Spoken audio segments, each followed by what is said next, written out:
Good morning students. आज हम class 10th के एसएस में हिस्ट्री के पार्ट के लेसन नंबर 2 भारत में राष्ट्रवाद के पार्ट नंबर 4 डिस्कस करेंगे। आज का हमारा टॉपिक रहेगा नमक यात्रा और सविनय अवज्ञा आंदोलन। तो स्टूडेंट आइए सबसे पहले हम नमक यात्रा के बारे में डिस्कस करते हैं।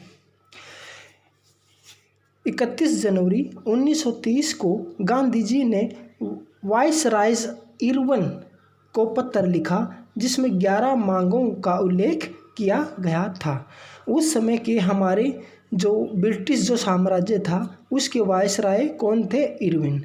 और गांधी जी ने इरविन को 31 जनवरी को पत्र लिख के और हमारी जो 11 डिमांड थी उनको पूरा करने के लिए एक पत्र लिखा था। और उसमें से एक मांग थी वो नमक कर को ख़त्म करने की थी, यानी कि नमक कर का इसमें उल्लेख किया गया था।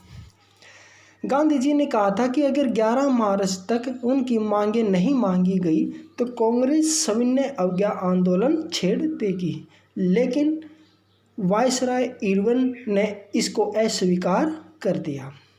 अब है नमक यात्रा का दौर, यहाँ से स्टार्ट होता है। गांधी जी 78 अनुयायियों के साथ यात्रा शुरू करते हैं। यह यात्रा साबरमती कहाँ है? गुजरात में।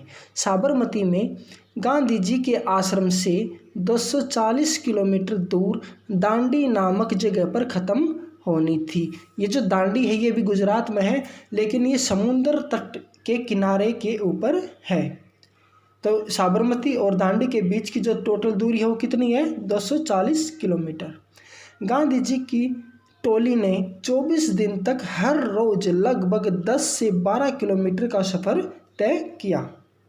गांधी जी जहाँ भी रुकते वहाँ हजारों लोगों की लाइनें लग जाती थी।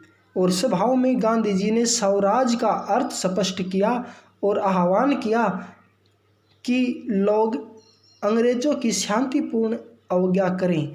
अवज्ञा का मतलब होता है आज्ञा न मानना, कहा न मानना। 6 अप्रैल को ये दांडी पहुँचे और समुद्र का पानी उबालकर नमक बनाया और कानून का उल्लंघन किया गया। स्टूडेंट्स, ये थी हमारी नमक यात्रा जिसको हम दांडी यात्रा के नाम से जानते हैं। इसमें कितने अनुयायी थे? 78। ये कहाँ से कहाँ थी ये? साबरमती से दांडी नामक जगह तक। और कितने दिन चली? 24 दिन। और प्रतिदिन कितने किलोमीटर का सफ़र तय किया? लगभग 10 किलोमीटर का। अब हम पढ़ेंगे सविनय अवज्ञा आंदोलन। तो स्टूडेंट 6 अप्रैल को जब नमक बना करके कानून का उल्लंघन किया गया तो यहीं से हमारा सविनय अवज्ञा आंदोलन शुरू हो जाता है। इस बार लोगों को न केवल अंग्रेज़ों का सहयोग न करने के लिए बल्कि उनके कानूनों का उल्लंघन करने के लिए भी आह्वान किया गया था। देश के विभिन्न भागों में लोगों ने नमक कानून तोड़ा और सरकारी नमक कारखानों के सामने प्रदर्शन किए। विदेशी कपड़ों का बहिष्कार किया गया। शराब की दुकानों की पिकेटिंग होने लगी। स्टूडेंट्स, पिकेटिंग मैं पहले 2 बार कह चुका हूँ। पिकेटिंग का मतलब होता है कि शांतिपूर्ण ढंग से जो रास्ता होता है उसको रोकना। किसानों ने लगान और चौकीदारी के कर चुकाने से इनकार कर दिया। कर्मचारी इस्तीफे देने लगे, लेकिन दूसरी तरफ अंग्रेजी सरकार से यह बात सहन नहीं हुई और उन्होंने कांग्रेस के नेताओं की गिरफ्तारी शुरू कर दी। कई स्थानों पर हिंसक घटनाएं हुई। अप्रैल 1930 में अब्दुल गफ्फार खान को गिरफ्तार किया गया तो गुस्सा भीड़ पर क्या हुआ कि जो शस्त्रबंद गाड़ियां और पुलिस थी उन्होंने गोलियां चलाना शुरू कर दिया। भीड़ सड़कों पे उतर आई। बहुत सारे लोग मारे गए, बच्चे व औरतों को पीटा गया। गांधी जी को गिरफ्तार कर लिया गया और गांधी के साथ साथ स्टूडेंट्स कम से कम 1 लाख लोगों को गिरफ्तार कर लिया गया। लेकिन इन सब से आहत होकर के गांधी जी ने एक बार फिर से आंदोलन को वापस ले लिया। 5 मार्च 1931 को उन्होंने गांधी इरविन समझौते पर सिग्नेचर किए। किसने? गांधी जी ने। तथा लंदन में होने वाले दूसरे गोलमेज सम्मेलन में हिस्सा लेने की सहमति व्यक्त की, लेकिन इसके बदले में जो हमारे जो कैदी थे उनको रिहा किया जाएगा। ये इसके ऊपर सिग्नेचर हुआ।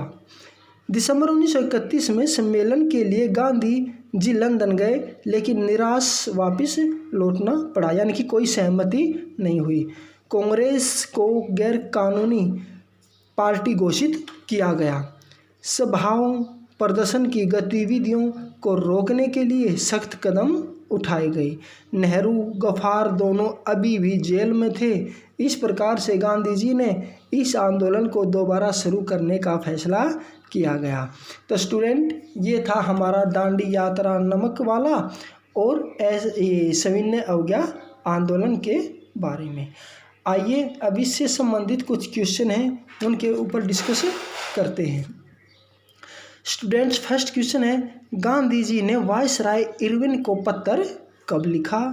सेकंड क्वेश्चन है, गांधी जी ने कितने अनुयायियों के साथ दांडी यात्रा शुरू की? थर्ड क्वेश्चन, गांधी इरविन समझौता कब हुआ? फोर्थ क्वेश्चन, सविनय अवज्ञा आंदोलन की रूपरेखा लिखो। स्टूडेंट, ये सविनय अवज्ञा आंदोलन के बारे में पूछा है और यहाँ पर आपने उसकी स्टेप टू स्टेप सारी गतिविधियों के बारे में लिखना है। नेक्स्ट है, गांधी जी ने सविनय अवज्ञा आंदोलन को वापस क्यों लिया? कम से कम 3 कारण आपने यहाँ पर याद रखने हैं। नेक्स्ट क्वेश्चन आपके लिए बिल्कुल इजी है। ये जो नीचे एक लाइन दी हुई है इसको आपने पूरा करना है। इसमें 2 वर्ड यूज किए जाएंगे, या एक तरह से ये फिल इन द ब्लैंक्स का काम करेगी। सुनिए ध्यान से, गांधी जी ने अपने अनुयायियों के साथ खालिस्तान तक हर रोज लगभग खालिस्तान का सफ़र तय किया। दोबारा सुनिए, गांधी जी ने अपने अनुयायियों के साथ खालिस्तान तक हर रोज लगभग खालिस्तान का सफ़र तय किया। तो स्टूडेंट, ये 6 क्वेश्चन आपके लिए हैं और ये आज का टॉपिक हमारा बहुत ही इम्पोर्टेंट टॉपिक है और एग्ज़ाम में इस टॉपिक में से एक क्वेश्चन 100% पूछा जाता है, इसलिए आपने इसको ध्यान से करना है। Thank you.